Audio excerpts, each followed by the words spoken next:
Hey, welcome to the SpiceBear stream, where the notes aren't written and the points don't matter. Just kind of felt like doing a stream tonight. Not about anything in particular. It's just been a while. Sad to say, I think the last stream I did was about Charlie Kirk. I'm just ashamed of myself for that, for several reasons. Yeah, okay, we got audio? Nice, okay. So, yeah, I mean, I don't know, is anybody still thinking or talking about Charlie Kirk? Hopefully, probably no one in my audience, really. I think we're all kind of over the initial shock of whatever the hell that was, and getting on to some new stuff. So, yeah, it's been a while. Man, it's just, life comes at you, you know how it is. Like, I just, I went on a Disney vacation with my family. That would have been late September. And guess what? I got monetized. My channel is now monetized. If you look in the lower right hand corner, you can see the little dollar sign. You can super chat me during my live chat if you are so inclined. Yeah, so that happened, and then I left for this Disney vacation that pretty much pummeled me into the earth. It was just a very exhausting vacation. Just took a lot out of me, and then by the time I got back, I spent a little too much time in front of that Disney Torii Gate. If you go to fake Japan, real fake Japan in Epcot, they have a Torii Gate there, which I'm gonna talk about this stuff in more detail later. But basically, a Torii Gate is a Japanese, it's a Shinto shrine that is, it's really just twin pillars with a horizontal line connecting them on top. That's basically what a Torii Gate is. And I spent a little too much time in front of that Torii Gate, apparently, because I'm learning Japanese now, and I'm totally obsessed with, like, Batsu, and I've seen a few Japanese spirits and things have crossed my my astral plane since then. A Torii Gate is literally a place where spirits come through in Shinto. That's actually, I didn't know that. I didn't know any of that at the time. So I find that very interesting. But it did kind of 180 me. I became very obsessed with putting my life in order. There's a perception of the Japanese people as being very ordered. I think that's fair. They're kind of like the Germans of Asia, right? So yeah, it's been very frustrating to me, though, not being able to put out a real live stream, like a planned one. I'm going to be doing a Disney live stream, and it's going to be a juicy one. It's going to be a juicy one because there's a lot of good you can say about Disney. There's a lot of bad you can say about Disney. And it's very, it's complicated. It's not as straightforward as I think a lot of people in the truther community think, where it's just like, oh, the devil mouse and all that. There's a lot of nuance to Disney and to what they are as a company, what they have always been. And yeah, I'm excited for that. You should be excited for that one. That's going to be a good one. Hey, so who do we got in the chat? John Tent, welcome. PM, how you doing? Hey, Bay Schizo. I like the color personally. Very earthy. Thank you. Good evening. PM, Duke Nasty, doing it live. We'll do it live. I'm gonna tear off my. I don't think I've ever worn this shirt. It's actually pretty dope. It's ombre. Ombre. Mostly just talking about his wife, I guess. Yeah, a lot of people are talking about her. It's she's definitely weird. I get why they're talking about her, but this is all the revelation of method thing too, where, you know, that's what Candace Owens is for, where they have to tell you. It's not really going to make that much of a difference at the end of the day, because people don't act based on knowledge. People act based on feelings, and their feelings come from, you know, where they're rooted in the soil, right? What they've been through, the trauma that's stored in their tissues, in their soul. You know, and not just trauma, I don't want to phrase it like that, but, you know. So even though we do have this Freemasonic revelation of method, alchemical processing event unfolding, where people, even normies, are being like, huh, this Erica Kirk thing is kind of weird. And all of us are just kind of like, yeah, okay, like, now you're going to start asking the questions, and you're going to pretend that I never said anything, you know. Oh no, when you did it, you was stupid. Now that the mainstream media allows us to question the mainstream media. It's people just need to be given permission to question things. People are so afraid of questioning things. Tear it off. All right. I'm one of SpiceBear's top fans. Hey, Taj Vanu, how are you doing? Doijel, what about Brothers Grimm? Yeah, I'm going to be talking about Brothers Grimm a little bit. I think I don't want to spoil the Disney stream too much. There's a lot of good stuff going on there. And yeah, the Grimm brothers, the Brothers Grimm, because there's several different like pills you take, like Disney pills you take as you go through your life, right? When you're a kid, you're just like, oh, you probably think Disney's dope, it's super cool, you love cartoons, shiny colors, things like that.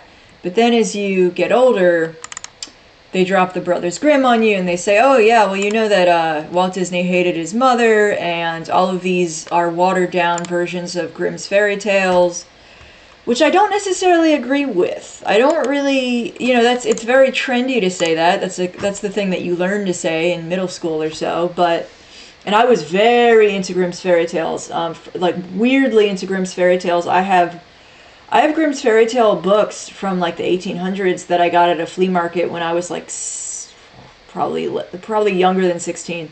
I was very interested in the Grimm's fairy tales and in traditional folklore, and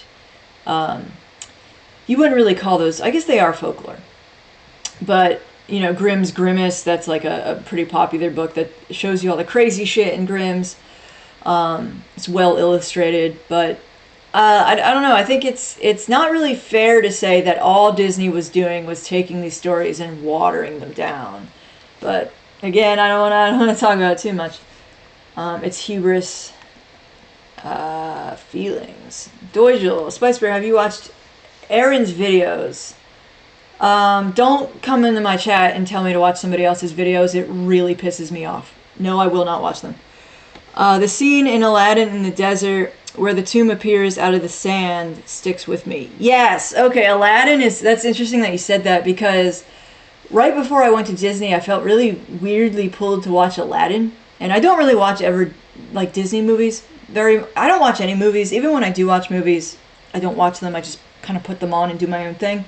But Aladdin, I was just very pulled to watch Aladdin for some reason. And, I watched that movie a lot as a kid. I was born in 90, so I think Aladdin came out in like 93, something like that.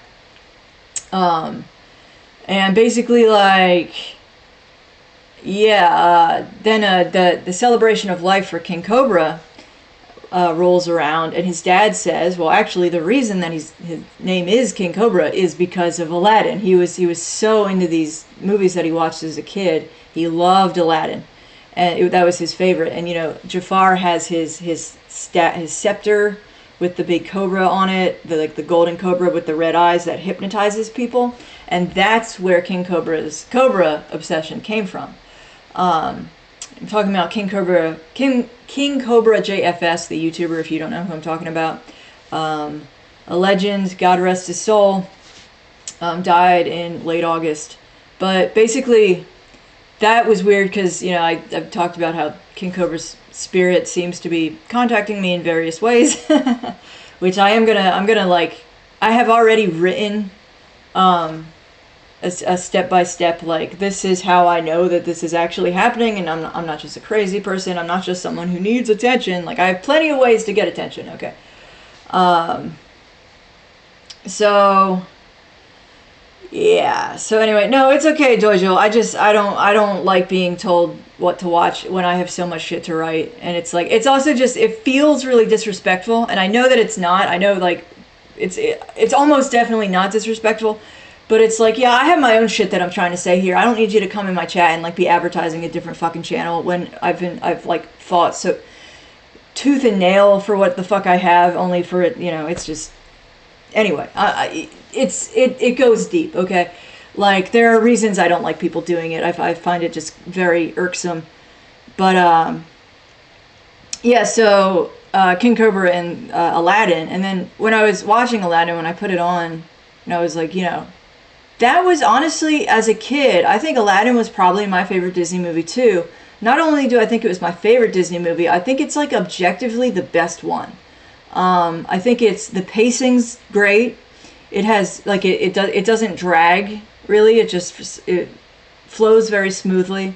It's moral, and I'm gonna talk more about Disney. I have a short called the 90s Feminist Disney Princess Agenda, which is a really good short if you haven't seen it. But I've criticized this movie Aladdin before, for being like kind of fucked up in ways. But overall, of that era of Disney movies, Aladdin was the most moral movie. And it had the most straightforward morality, I think, of all of that era. Talking about like the Little Mermaid and the Beauty and the Beast and like all of that stuff. But yeah, no, I think objectively every kid's favorite Disney movie is probably Aladdin, and I think I think they peaked at Aladdin. It also had Robin Williams in it. And Robin Williams is interesting, really interesting. Now that he's been gone for so long, it's weird that kids are growing up in a world without Robin Williams. He's one of the few celebrities I have any feeling for whatsoever. I think it was just because he was so funny. Like, he was just, he was a special guy in a lot of ways. He was just very funny. I don't know, yeah, you don't see that class of actor anymore, I was watching like a movie, well, my mom was watching some chick flick with, what's that guy's name? He's like one of the hunks, but he's not even attractive, but he's like one of the hunks, the modern Hollywood hunks. Ryan Reynolds, I think it was, and he's really like a beady-eyed weirdo. Like, he's not attractive. The caliber of Hollywood celebrity that they're promoting now, it's like this. It was this progressive dumbing down. It's very Harrison Bergeron. This anyone who's beautiful, you make them wear a bag. If you're a really good dancer, you have to wear weights around your ankles so that you don't make other people look bad with your fantastic dancing. It's like this twisted, inverted celebration of mediocrity. Fuck notes. I don't need notes. I could just do this all night. Is Jasmine based? I can't remember. I met Jasmine. I met the real Princess Jasmine at Disney World, and she came up to our table, and like all the Disney princesses, when you meet them, they just have like 4 or 5 lines that they keep saying. So like the Little Mermaid came up to you, and she's like, "Oh, let me know if you see my seagull friend Scuttle. He's a mischievous little seagull man." And you're like, "Oh, you're so cute." And Jasmine comes up and she's like, "Look out for that sneaky little monkey, Abu." And I was like, Jasmine based. So Jasmine she just came out and said it. Did Will Smith rap? I have no idea. I would never watch any of those new Disney movies. I don't really like to watch movies anymore. Aladdin was a big deal. Yeah, it really was. Cranky James, how you doing? I think they peaked at Aladdin in a big way. Like, it was the best Disney movie. And like, of those, like, they're made for kids, right? The earlier ones were, honestly, it's weird because you think of Snow White and Cinderella and Sleeping Beauty as being movies for children, but they kind of weren't. The audience back then, it was just like, let's make a beautiful cartoon for everyone to enjoy. Let's uplift everybody. And there was like a poison pill. They did slip you a Mickey, right? With like certain things they did. Owen Benjamin, he's talked about Bambi being like an experiment to see if they could get people to empathize with characters, fake cartoon animal characters on a screen. And yeah, it totally worked. Robin Williams is overrated in my opinion. Have you seen his stand-up special? Because that's a really funny special. I don't know. It's called Robin Williams Live. It's really funny. It's really funny.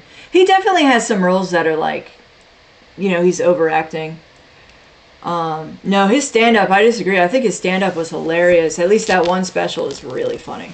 He has some of the best. That was a really good special. I got it for like $5 in a Walmart bin. I think I bought it for like my dad or something, and it turned out to be like one of the better stand-up specials I've seen.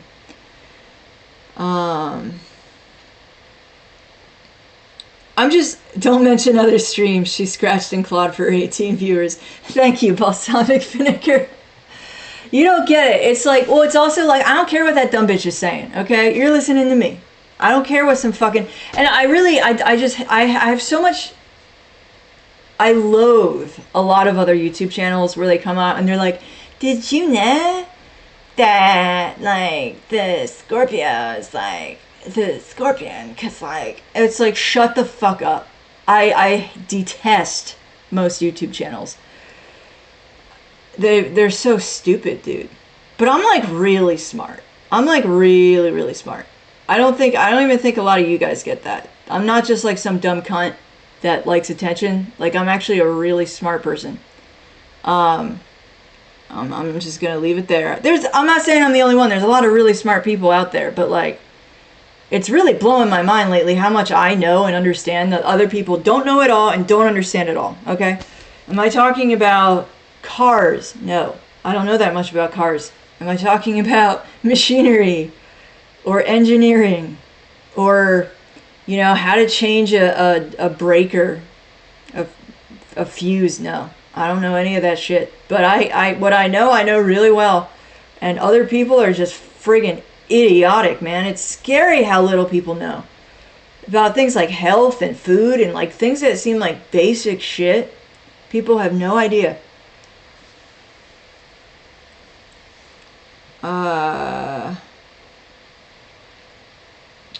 Hey, Hans Grubermeister. That one where he's coked out of his mind, I'm not really sure. Smartest ever. Spicy's doing her own thing. Stop baiting her. I'm smart. Hey, Cash Patel versus America. I believe that you are the real Cash Patel, because I think that if Cash Patel had a YouTube channel, Cash Patel versus America in all caps would be what he called it. Seen any gnomes recently? Gnomes, no. Fairies, maybe. I'm here to learn. SpiceBear's a teacher. It just pisses me off because like I get recommended so much shit and people are like, you have to stop what you're doing and watch this right now. And I remember Owen doing the same thing, and like kind of I thought that he was going too hard at these people where they'd come into the chat and they'd be like, Owen, you have to watch this, and he'd be like, no, I don't. And you think that he's just being a salty cunt. No, there's a reason why he's doing that, because it actually gets really fucking annoying where people are like, you have to watch this. No, I don't. All right. Don't tell my Israeli girlfriend. I won't tell Cash Patel. It's me and you. India's bad boy. Pakistan's bad boy. I couldn't believe I had a tweet a couple weeks ago. I was like, Cash Patel's FBI director? I thought he was a YouTuber. I thought he was like a Mr. Beast type guy. I was like, that's really bad. He's FBI director? That's scary as hell. Yeah, okay. And it's interesting because you do see something I noticed with, I tuned into Owen's stream, like, that would have been early October, and he was playing these parody songs where it's like an Indian guy singing. There was like a La Bamba one. It's like, oh, fuck you, buddy. It's an Indian, like a super offensive Indian caricature singing. And it's interesting to me the way that they are normalizing the flood of Indians to this country. I should be more upset about that than I am. Let me explain, okay? I'm a nationalist. I really don't think any of these fucking people should be coming. Like, it's not even a hatred thing. It's just like, we are failing to take care of the people that we have here. Why are all of these people flooding our country to overburden these already taxed welfare systems? It's not a good move for the people who are already here. And of course, it's not a good move, and they know that. They're trying to basically like radically change America demographically. They're trying to just overhaul the whole thing. But I'll be honest with you, the Indians, it might not be the worst thing in the world. I mean, it's going to be bad for the fucking economy. It's going to be terrible for, like, you know, you have all. I mean, it's a little funny though, right? They told all the truckers to learn the code, and now it's like, learn to wear a dot on your head, like, idiot. Some Pachit's taking your job. Like, that's hilarious to me.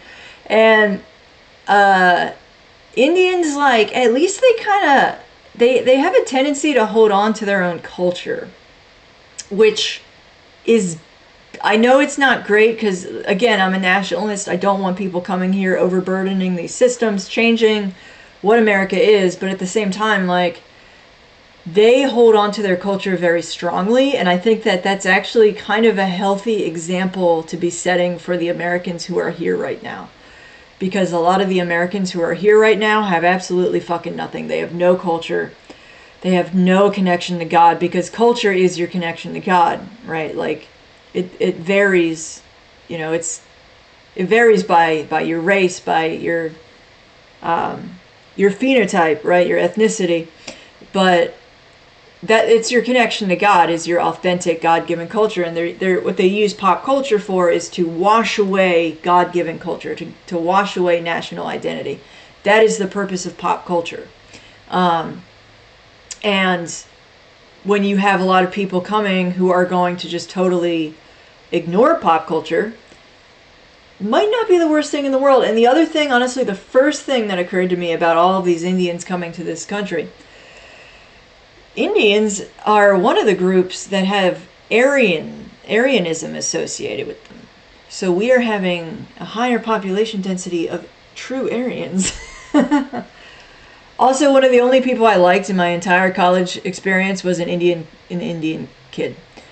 He was, like, kind of culturally, like, white, you know what I'm saying? Like, not even white, like American. He had, like, that pop culture. He would do a really good impression of Courage the Cowardly Dog. He was hilarious. He was just, like, a cool dude, though. So honestly, like, I don't know. I feel like Indians might actually make America whiter, because they're also not going to buy into, like, they're not going to go as hard for black culture, like the degenerate black shitty culture of, like, modern, you know, you guys know. They're not going to go balls deep into that. You know, they're going to keep a distance from that. Some of them will.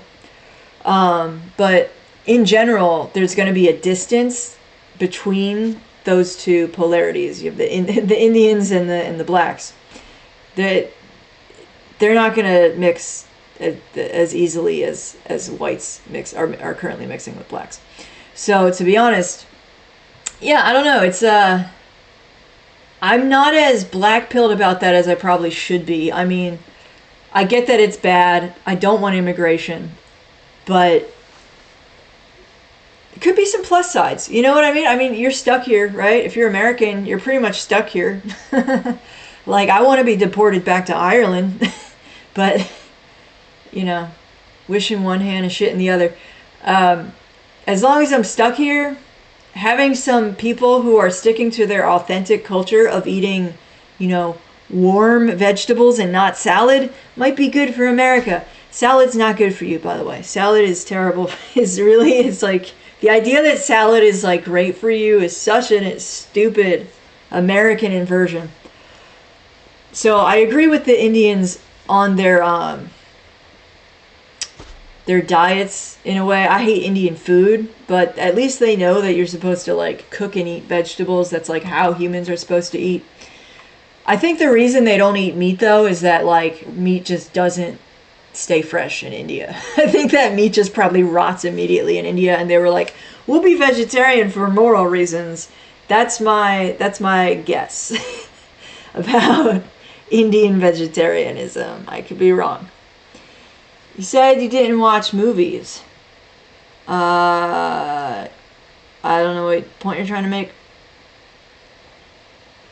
One of the guys in my group chat is a pro-white Indian. Yeah, that's why I like the Indians, is because they do have that touch of, like, they haven't been browbeaten by, public schooling and the movies, the TV, the music.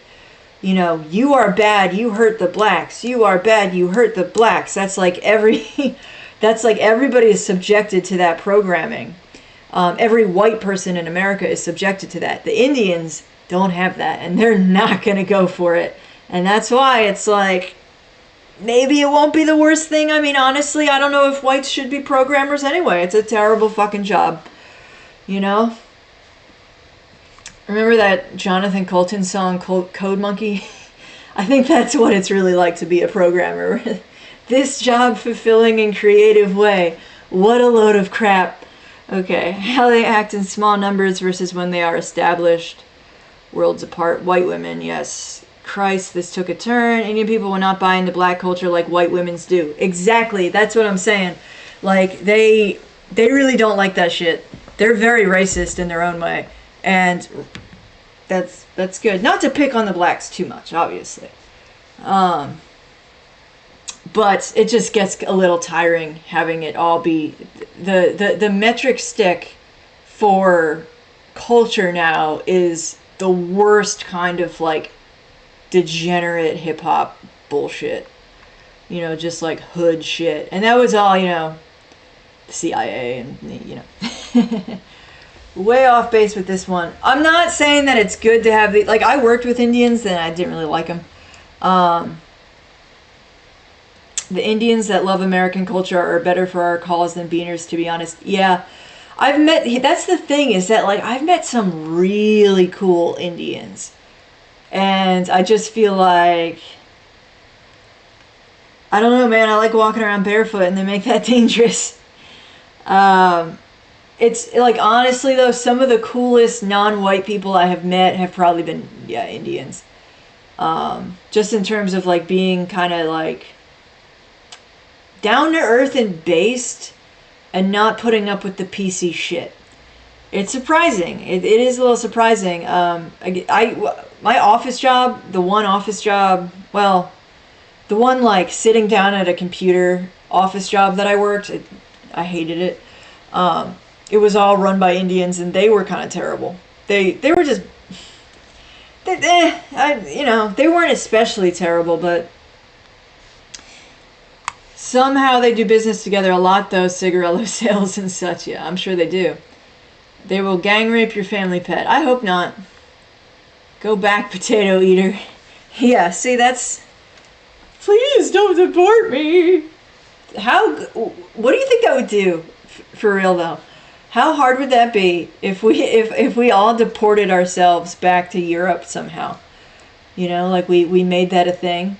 And like the most based white people in America replaced all of the cucked Euros in their beautiful homelands, their beautiful ancient homelands, full of, otherworldly spirits. That's really what I want. I want all the based white people in America to go back to their Euro homelands and just make those places based. Wouldn't that be awesome? If you've ever seen those shit eater food vendors in that's the one thing I don't like about India is or Indians is their food. Ugh, Indian food is nasty. Indian food sucks. I don't think I've ever had any Indian food that I liked. Maybe white rice. That's it. And I'm like into the chink food. Chinese food, Japanese food, hell yeah. Whites are soldiers, philosophers, scientists, leaders, conquerors, builders. Coding didn't exist until recently. We can let the Indians have that one. Yeah, coding is just it's just a line of work. It's not like your pathway to prestige. It's not your pathway to a good life. People idolized the coding profession. There was a lot of that, and I know because I have a math degree. I've done a fair bit of coding myself, and I saw that culture of STEM and, the way that they were pushing computer science. And I always thought that it's not the the best. Screwmeister says you look like a walking office job. I do not have a office job. You all know I work at Burger King. I'm the Burger Queen. Yeah, I'm a hash slinging slasher at Burger King. Their hygiene is non-existent. When I hear people of a certain age saying based and pilled, I shrivel up down south. It's like 50% trolls. Rusty Shunt, no one wants to hear what you do down south. It's like 50% trolls, 50% simps. Oh, hey, Diogenes. How you doing? Don't be a turd in the punch bowl. Okay. It's gross, yeah. You're my Burger Queen. See, that's the kind of like gentle flirting I don't mind that much. I always wondered what you do with a math degree. I guess becoming a YouTuber. There's a lot you can do with it. If I had been interested in working an office job, I could have gotten an office job. I could have convinced somebody to get me to, put me in charge of their spreadsheets. I still do spreadsheets. I can still do freelance spreadsheet work. I was programming Visual Basic. At my office job, the internship I had, it was fucking terrible. It's just boring and stupid. They give you hoops to jump through that don't matter when you're an intern. It's just terrible. It's not good for your posture to just be sitting in a chair all day either, I have terrible back pain. Working at a fast food restaurant, Space AF. Hey, Keck. Yeah, I like being on my feet a lot. Not only that, I need to be on my feet. Like, I'm in a lot of pain right now just talking to you, sitting here. Like, sitting, that's why do you think I keep doing this? It's not just because I have some weird, like, Tourette syndrome tic, even though it could be that. But, no. I did a lot of stuff in college that I just totally left behind. I didn't want to continue in that world, It was just very draining, and now that I'm more into like Batsa and like the Asian understanding of the world, because it is pretty fair to say most Asian culture originates from China.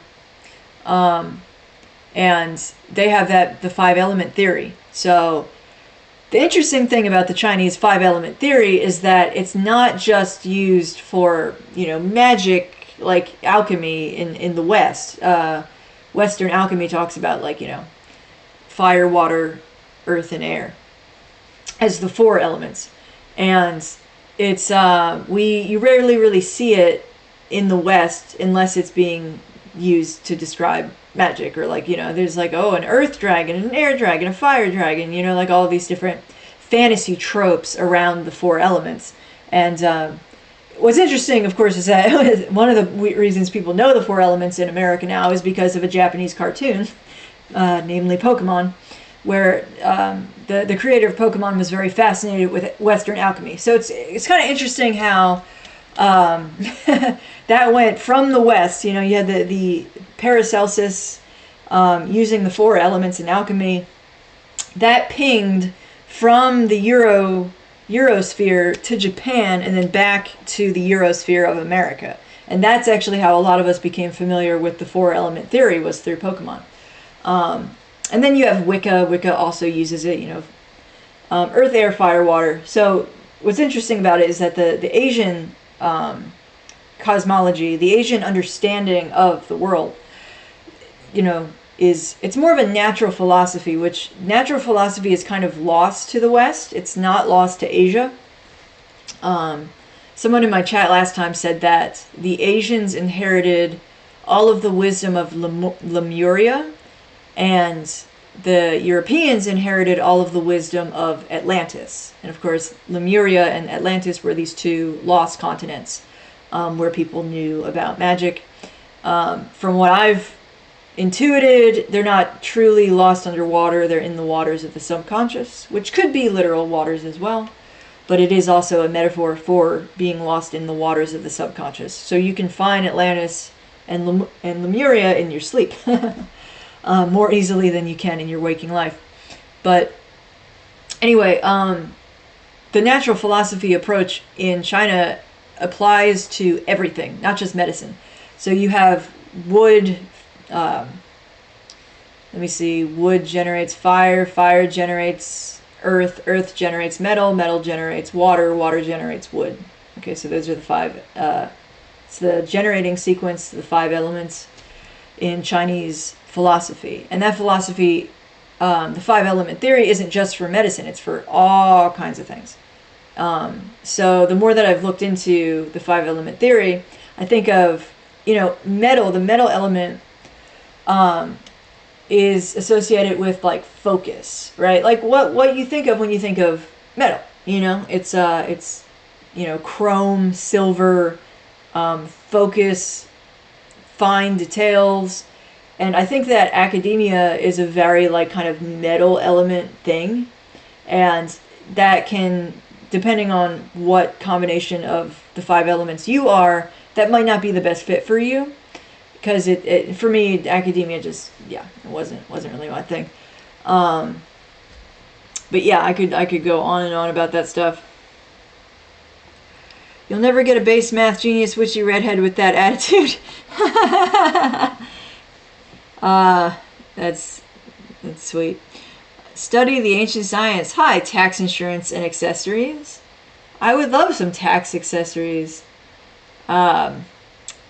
Yeah, I'm learning Japanese a little bit. I don't know why. It's very weird. I'm not really an anime person, but when I got home from Disney, I was just very, all the nerds always go to the Japan Pavilion in Epcot and hang out there, and a lot of the time you end up getting rained in there, so you can't leave. So you spend a lot of time staring at the torii gate, waiting for the rain to go away.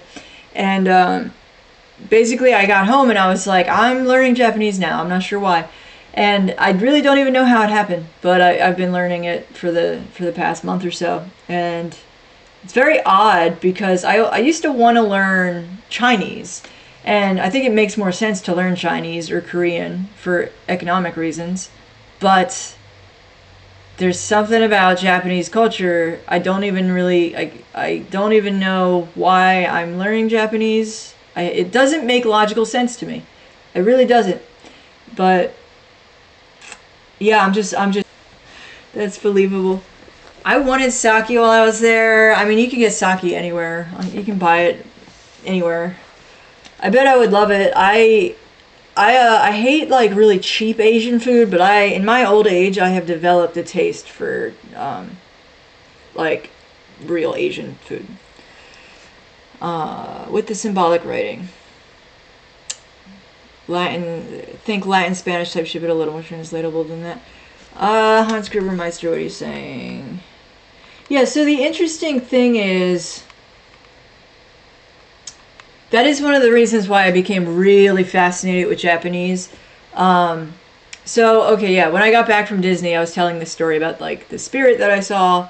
I can't make myself dream about anything. Okay, like I can't make myself dream. So, just based on the data over the years, I do think that I channel things. And I saw this girl, and she was like a Japanese girl, kind of, but she had like no face. It's hard to explain. She had a face, but it was totally expressionless. And I was just like, that was interesting. And I was like, I think a couple weeks later, I was looking into Spirited Away because I was going to make the Spirited Away video, right? And of course, in Spirited Away, there's a very famous character called No Face. And he's like a black robe with a white mask, like a plain white mask. That's No Face. And I always thought that No Face was just like an allegory for like narcissism, which it still could be. But I didn't realize that there is a spirit in Japanese lore, in Shinto. I don't know. Shinto is like the name of the quote-unquote religion. It's the way that the Japanese interface with the spirits of, the spirits of Japan, but really just the spirits in general. the way that the Japanese interface with spirits is called Shinto, right? Shinto means the way of the gods. So that's all it is, you know, if you want to call it a religion, sure, kinda, you know. But there is a known Japanese spirit called a no-face spirit, and that's where Miyazaki got the idea for no-face, is that is a type of spirit in Japan where you have these very plain-faced spirits, and that's exactly what I saw. I had no idea that was a thing. It just appeared to me. Okay, I just saw it, and then later I stumbled upon the fact that is actually known to be a Japanese spirit. It's not just a character in a movie. Kind of weird. Totally right. Chinese for economic reasons and Japanese because it's actually more interesting. I'm really fascinated with both. My problem with learning Chinese, I have learned some Chinese. I can count to 10. It's about it. I get really fascinated, but with the pronunciation of the very few Chinese words that I know, like batzi, and I have those bao ding balls. That's not how you say that. It's like bao ding. It's very so Chinese is a tonal language. Japanese is not.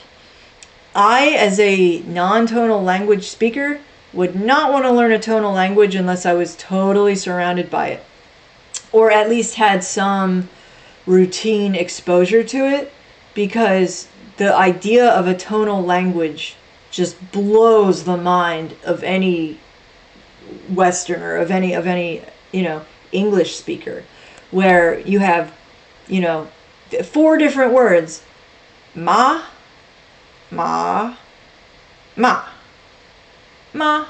4 different words. Okay, that's spelled M-A in English. That's how you spell that. Chinese is a tonal language. It scares me. I'm a fan of Shinto. Shinto is really, really, I relate to Shinto a lot. I don't relate to Buddhism at all. Japan is very Buddhist, and Shinto, it's a blend of both, basically. And there was a purist Japanese movement. I forget, oh my god, I'm blanking on what it was called. But there was a purist Japanese movement in the 17 or 1800s where they were trying to purify Japan to only be Shinto, and to kind of kick out some of the Chinese Buddhist influence that had permeated Japan. To me, that's pretty based. I also had this dude comment on my video, the short that I came out with recently, where it was what was that short? About, I don't remember which one. It was one of my recent shorts, but he was saying that I looked like some Japanese guy. I have a crooked jaw, and the guy that he said I looked like is this ultra nationalist writer, who allegedly seppuku'd himself, commit suicide ritually. Kind of weird. But so I'm talking about languages and what captivates me so much about these, about Japanese and Chinese. You could totally read Chinese without speaking it. It's kind of the same for Japanese. I mean, you would have to learn some of the pronunciation to be able to read it, but you and yourself have to be able to speak it, because Chinese and Japanese are logographic languages. Their written languages are logographic, which means that the characters that you are seeing most of the time in Japanese are symbols that represent concepts and ideas. They are not phonetic pronunciations, right? So English is written with the phonetic alphabet, the Phoenician alphabet, and each letter in that alphabet is a sound you make with your mouth. Japanese isn't like that. The kanji are not, they're logographic. They represent combinations of ideas. So that is super, super interesting to me, because that also explains why the Asians have this natural understanding of magic that Westerners do not have, Europeans do not have, because their writing is logographic. So in a sense, their writing has this natural twilight language quality to it. And, you know, the other word for for twilight language is the language of the birds. And a torii gate, I talked about these twin pillars of Shinto. It's essentially what they are. A torii gate is that name actually translates to a place for birds, right? It's a place for the birds to permeate your subconscious. That's also what the language of the crickets, it's all the same thing. It's this natural language that seeps into your subconscious and gives messages to you. It is in itself a form of divination in a way. It's like a natural reading the signs. And so the Asians have a very natural understanding of magic, and it's because the nature of their language, the fact that it is a logographic written language. So, yeah, it's interesting. And the very first instance we have of modern Chinese, according to archaeology, which, you know, of course, I don't necessarily believe, but if you go on like Wikipedia, they will tell you that the oldest examples of written Chinese that we have they're called the bone oracles. They're little, so they would write these characters on fragments of animal bones, and it was a form of divination. Actually, I think they were writing the results of the divination on the bones. Yeah, so there's just this the Asian written languages, the logographic quality that they have, the semantic quality of every character makes it so that, like, they just, you know, some people in America, you know, have that idea that writing is itself magic. Writing is like the most basic form of magic. And that's why spelling is called spelling, etc. Common theme behind all religions. Hi, Manny Alexander. Jesus, Buddha, Muhammad is denouncing religion, mastering mind, charity, justice, etc. ought to teach you to resonate at a higher frequency. Yeah, it sounds about right.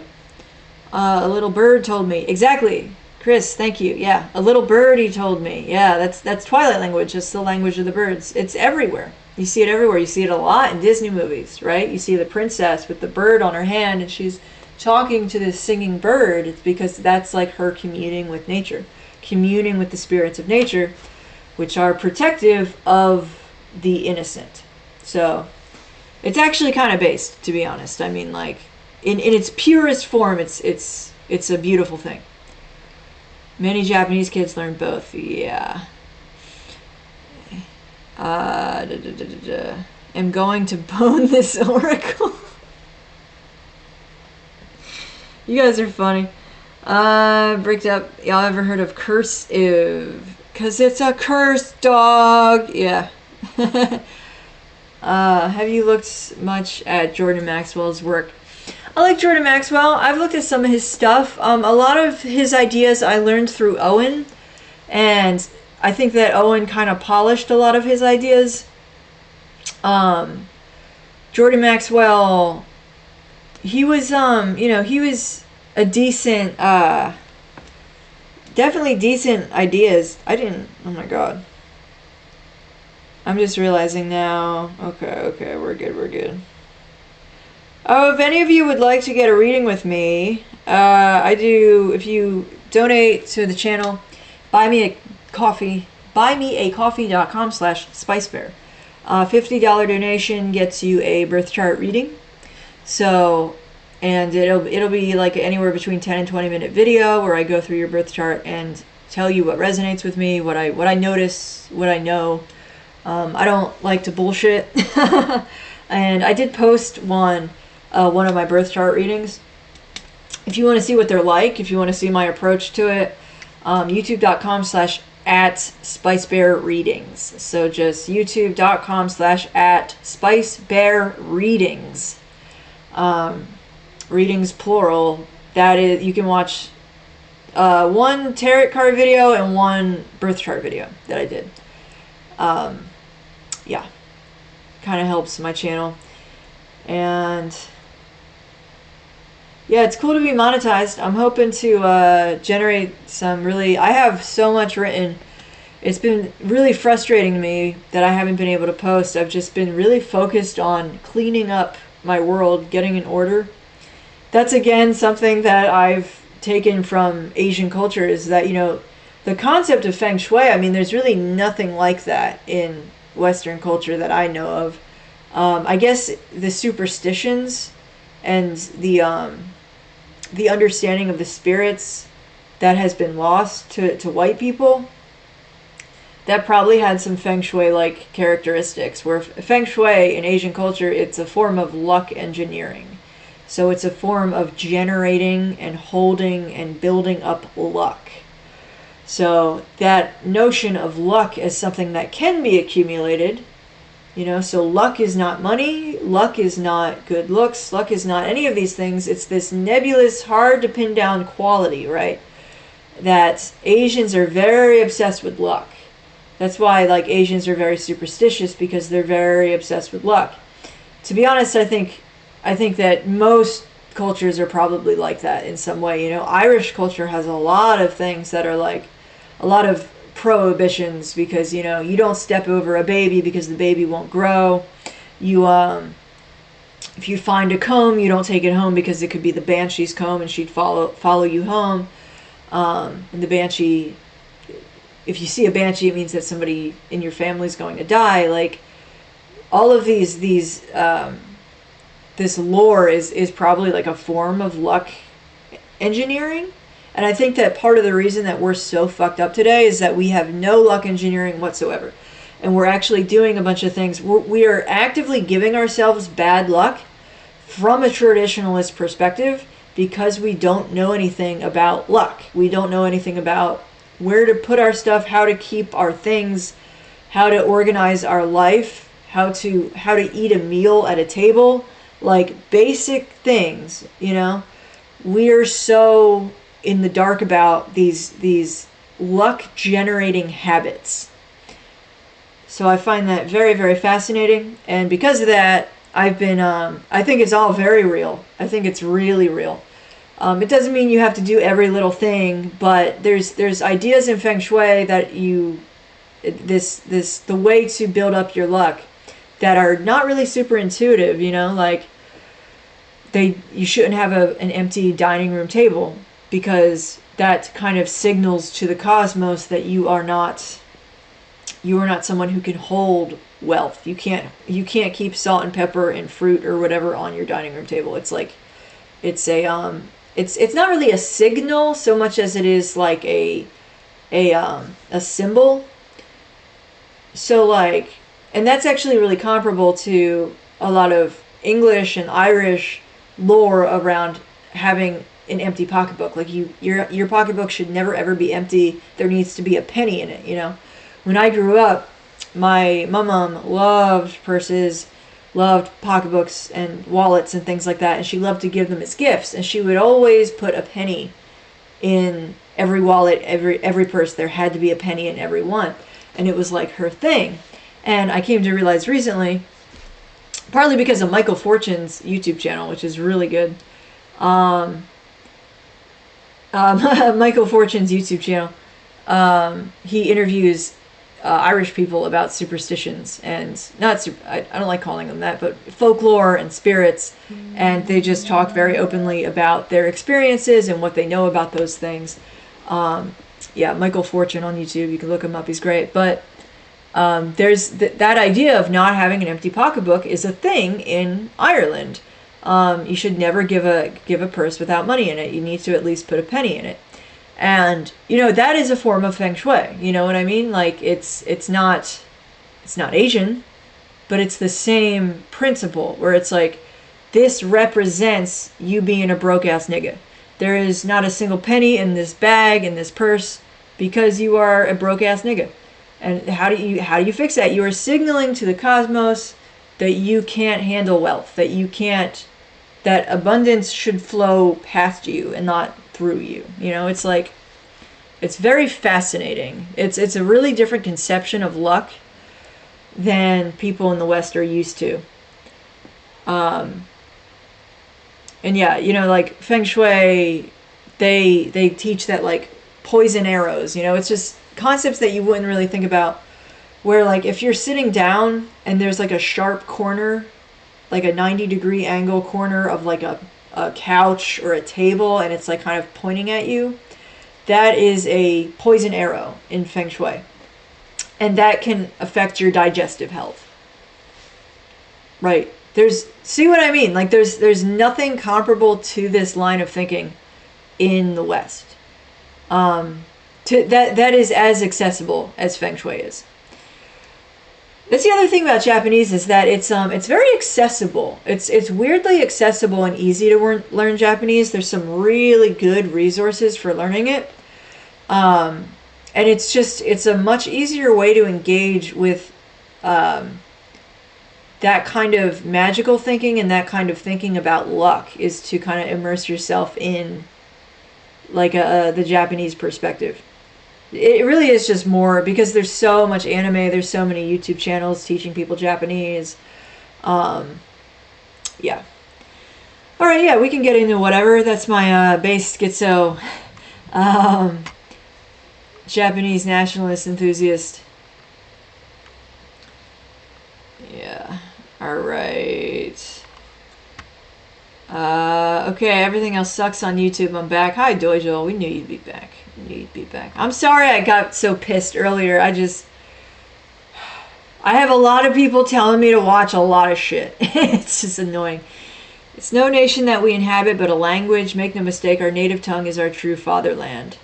That's really interesting. Yeah. I would love to learn Irish Gaelic. I've started learning that too, and I might start doing like one day 20 minutes of Japanese and the next day 20 minutes of Irish Gaelic, and like go back and forth between them, because I do think that's true. Our native tongue is our true fatherland. Yeah, there's a lot to that, because again, your connection to your culture is your connection to God. Your connection to language is your connection to God's order, right? The natural order, the great chain of being, the web of cosmic sympathy that is and underlies magic. That's what language connects you to. It's a little surprising that Jehovah's Witnesses are okay with language existing. I'm surprised that they don't have like an anti-language rule yet. I just think it's very odd to have a religion with no feast days.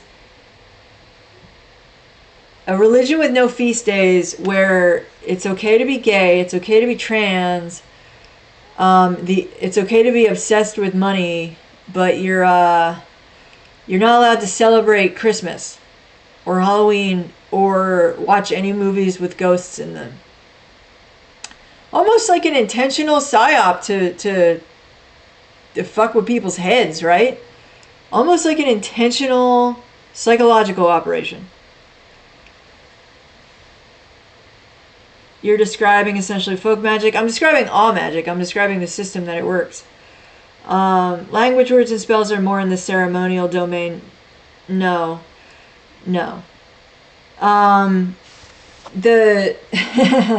There is no ceremonial magic, okay? There's just magic. Ceremonial is just a label that's being put on a certain branch of magic that appeals to a certain type of neckbeard. Okay, that's what ceremonial magic is. It's just a marketing term. That's all it is. Magic is just magic. Spirits are just spirits. The spirit realm is just the spirit realm. However you choose to engage with it, maybe it's ceremonial magic, maybe it's not. And that's just one approach. Like, it's an approach. There is no, it's a marketing term. Ceremonial magic is a marketing term. All right. Government wants to shut down penny production. Yeah, that's kind of a red flag, right? Get rid of the pennies. It is kind of like a death knell, I feel like, for the current system, which we've known was coming for a long time. They're going to rearrange. They're going to do some restructuring, okay? And I'm just wondering how many lies and how many innocent deaths it'll take before the restructuring is over, right? Because we know that restructuring is coming. We know that this is all part of it. You know, the shit with the $2,000 stimmies, and it's... I know people need money right now. I know everybody's hurting, but we all know it's coming. It feels inevitable. Yeah, it feels inevitable. It really does. It's like it's a large ball rolling down a hill. Rolling down the hill, snowballing, getting bigger. Government wants to shut down penny production. Yeah, it's very weird. I was a Jehovah's Witness for 30 years, and my family have all woken up in the last year. Wow. Interesting. Yeah, I really don't get that religion. I just really don't understand. I mean, I do. I think I do know what's going on. It's just very odd. It's just very odd. To have a religion with no feast days is weird to me. Like, because that's basically disconnecting you from the sky clock. It's disconnecting you from the wheel of the year, right? The wheel of the year is everybody's connection to reality, you know, to God. Like, that's God's clock. That's God's sky clock, you know? To just be like, we don't need any of that shit. It's like, it's very, it seems dark. It seems like a dark thing to do. Convinced it's a CIA operation now. Yeah, they are a cult though, for real. Yeah, yeah. Ceremonial magic is not folk magic. They're all magic. Okay, like, don't strut in here and pretend that you fucking know more about magic than me. It's just annoying. Okay, apotropaic magic is folk magic. See, you're really focused on labels. You need to get past that. Apotropaic magic. Apotropaic is just a word that means protective. There's protective ceremonial magic. There's protective folk magic. Okay, like there's protective hoodoo. They're just words. Okay, they're just styles of interfacing with the spirit realm. Everything else is marketing. Okay, they're just styles of interfacing with the spirit realm. And that's all divination is reading the signs. Okay, you know, if a raven lands on your car, well, like right next to you, you might be like, wow, that's a sign, that's some kind of omen.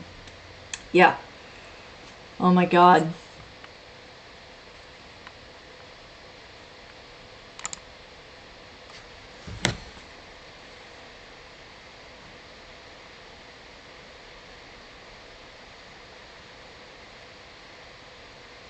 Okay. Just looking at my moderator privileges real fast, because it's very infuriating. Like, no, it's just styles of doing all the same shit. Scott Burton, that's really interesting. I've had encounters with autonomous entities before too, on mushrooms, and a lesser manifestation on DMT. Yeah.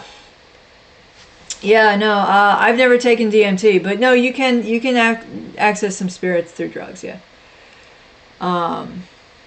They did that when they got rid of the 13-month-old calendar. The 13-month calendar. Well, 33 watching right now. Nice.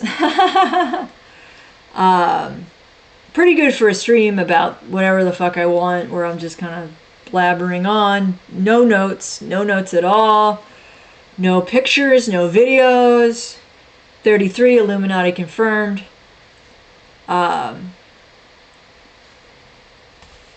Man, I've been having a fucking rough couple months, guys. I've been having a rough couple months. It's a cult. It's incredible how isolating the cult is. It is a cult. Yeah, I see that. And it's very weird to me. It's just weird. It's just weird. I don't want to judge anyone who's in it, because I understand the need for community. But it's just...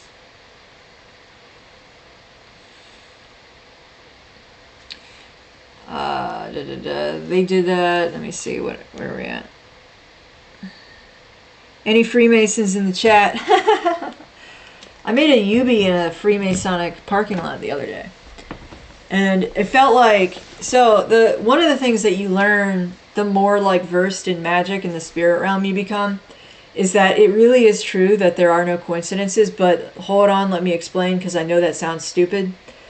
Basically what that means is that, like, people have, they have this tendency to think nowadays that you wind up where you wind up by accident. You know, if you end up at a 7-Eleven at 4 in the morning and there's like a guy breakdancing in front of you, and you know, you're just like waiting for a bus, you're like, yeah, it's just like this accident. I just kind of wound up here. It doesn't mean anything. No, no, no. All of the ancient cultures understand what is effectively summed up by what the New Agers call the law of attraction, where it's like you attract what you are, kind of thing. Your vibe attracts your tribe, whatever, you know. There's all those different ways of expressing that same sentiment in the New Age. The thing that really surprised me is that is true. Things that happen to you for a reason, and it is very possible to be attracting something to you that you don't intentionally attract. You're not intentionally attracting. So a very good example of that, right, is like the girl who's like, well, why do I keep dating these assholes? Why do I keep attracting these like narcissists? It's because of your, for lack of a better phrase, energy field, where it's like parasitic people are attracted to an energy field they can suck dry, right? That they can feed off of. That's a very simple example, but it's a good example how it's like that is the way life works in general. You're attracted to things the same way that a parasite is attracted to a weak organism, or the same way that a strong organism is attracted to a strong food supply, a strong energy supply.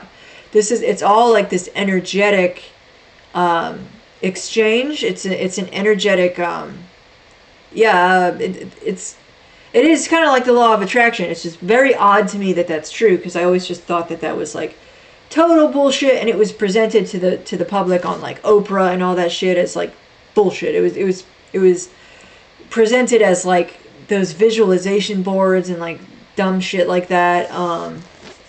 Yeah, that's not really what it is. It's more of a like your vibe brings you your tribe, and anyone, if you have weaknesses, people will feed off that energy.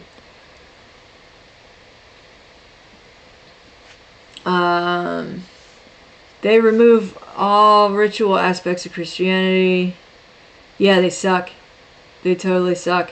And Protestant did that too, to a large extent. I've been reading this book, Morgan Daimler, who has experiences with the other world, the fairies. She a very intelligent person who talks about fairies and is very well versed in fairy lore, especially from an Irish perspective. Her basically, she was saying something really similar. Hold on one second. What do you think the event will be to force CBDC? What is CBDC? Is that, I'm trying to think what that acronym stands for. Another fake plague, weather manipulation.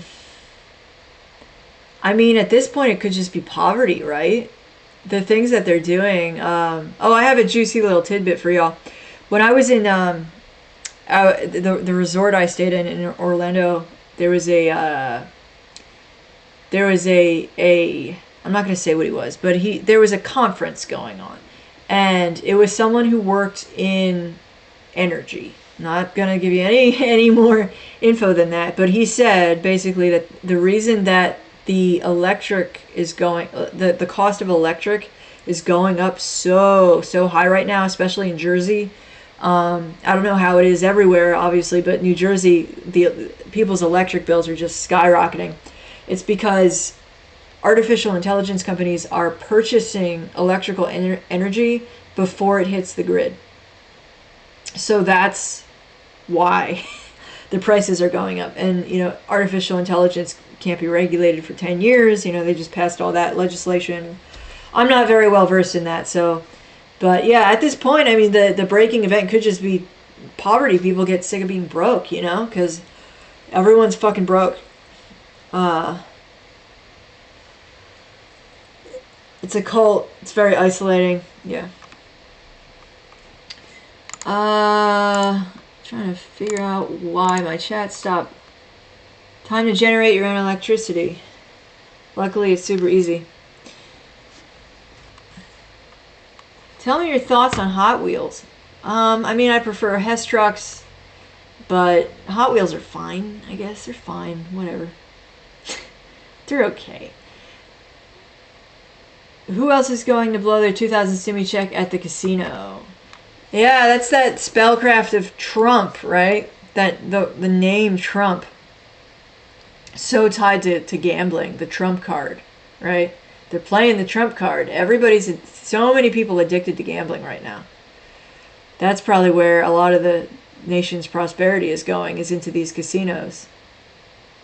It's horrifying. When you see somebody's eyes glaze over when they're playing a slot machine, oh, it's so unattractive. It's so, so gross. Just repels women. It's such an issue.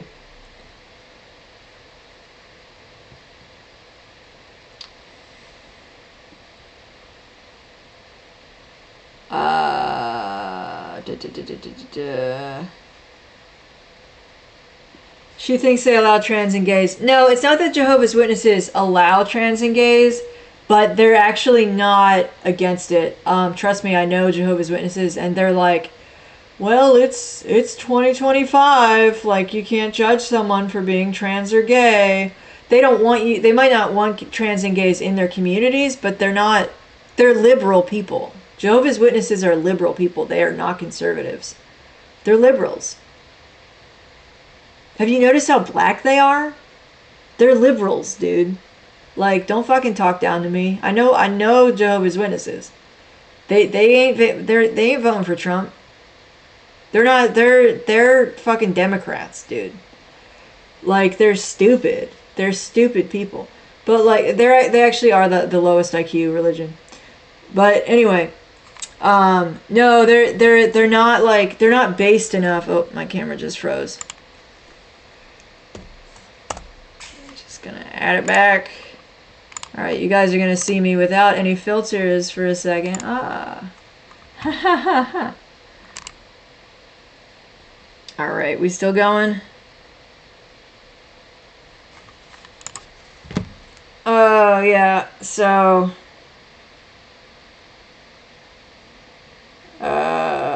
I'm gonna ban that dipshit in the chat that everybody probably wants me to ban by now. That's factually wrong.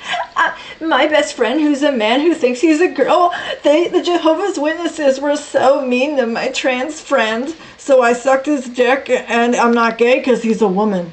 You're a fucking faggot, Anthony Harrow. Get the fuck out of my live chat, you dumbass nigger. I'm not gonna be able to keep my monetization because I have fucking faggots like this in my chat.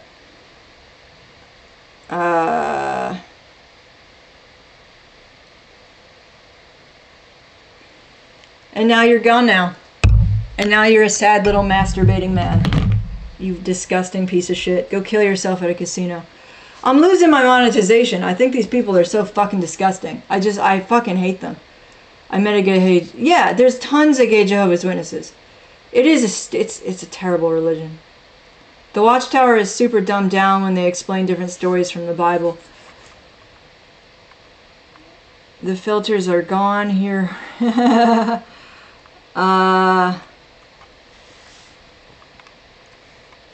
I really, like, I guarantee that guy has a manipulative, let me tell you exactly what the fuck it is. He has a manipulative trans best friend. It's a guy who thinks he's a girl.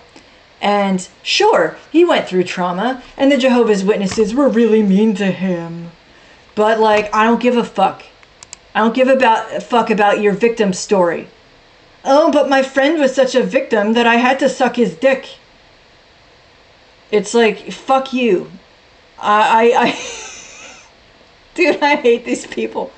I hate these fucking victim narrative fucking idiots. It's like, I see what you're doing. I'm not stupid.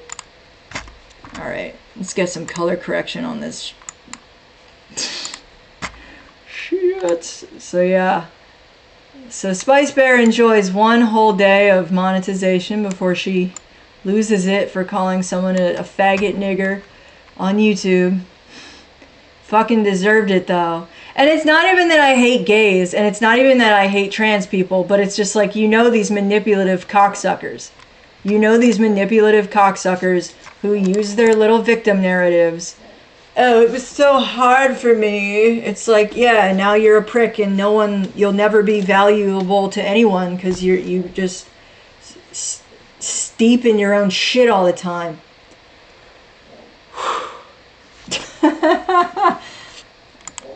Alright, my dog's barking. Alright, tell him, Spice. He should have worn socks and made eye contact for double protection so he didn't catch the gay. Yeah, that's what I'm saying. Yeah, time to install a wood stove. Win in the chat for Band Guy Reality is that guy was in love with SpiceBear and thought the winning strategy would be negging. And well, he wasn't negging as much as he was nagging. He was being like a bitch. It's crazy. Yeah, what about my energy field is drawing people like that to my chat? Keck, drawing actually crazy people to your chat. Yeah, it's just, you just get so sick of the fucking victim narratives where it's like, it was so hard. It's like, yeah, I get it, but like, grow the fuck up. Yeah, it just fucking irritates me, man. Naggers, yeah, it's the fucking naggers, Cash. Can you count down from 10? Miss, I was watching the birth chart video. Yeah, youtube.com/@SpiceBear readings. If you would like to see an example of a $50 birth chart reading, you can donate to my channel, buymeacoffee.com/SpiceBear. Venmo is @SpiceBear. I have CashApp at TheSpiceBear. Based as hell. I can't stand people who suck, man. Just goddamn. Yeah, I could be way off with the Indian thing, by the way. Like, it's not good, but at the same time, it might do something. Because here's what you gotta. It's like it's almost like introducing. It's like introducing wolves into your ecosystem to kill the deer. You know what I'm saying? Where it's like, or introducing bears to kill like the deer. Like, because it's like when you introduce Indians into the ecosystem of America, and it's so, right now, because the whites are so cucked, it's so in the hood, it's so in the ghetto of black culture, right? Like, American culture is so ghetto right now that having that adjusting influence of Indians who are actually pretty based in a way, not saying I want to be Indian, definitely not. I never want to even eat their food, let alone smell it. But like, it could be, you got to think about America as an ecosystem. You know what I'm saying? Where it's like, it's not just that simple as having like, yeah, we are increasing the diversity, but it might lead to some balance. You know, like, think about it. Think about it. There's a girl on YouTube called Stop the Shunning, and she goes super in depth about the Jehovah's Witnesses. See, this is an appropriate place to talk about another YouTube channel, by the way. Okay, Stop the Shunning. She goes super in depth about Jehovah's Witnesses. Her videos made me stop going to the meetings because they are honestly pretty whacked for real.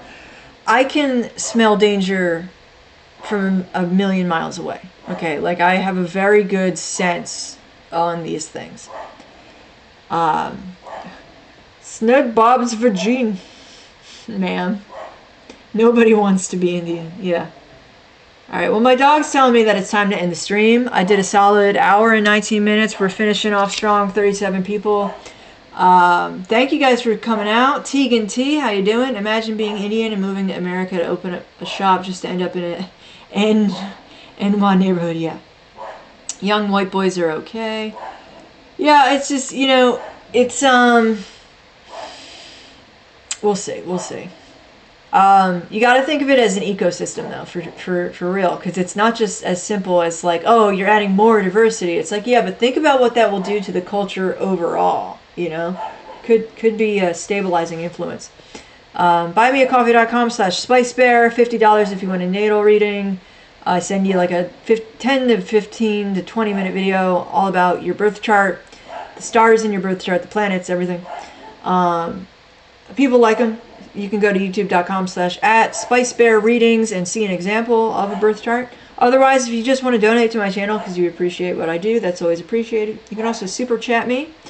I'll probably set up some memberships I haven't talked about that at all in this stream. But yeah, I will probably set up some memberships, and I might do some members-only content. It's good to do a stream, guys. It's really good to do a stream. I'm a spicy bear, that's for sure.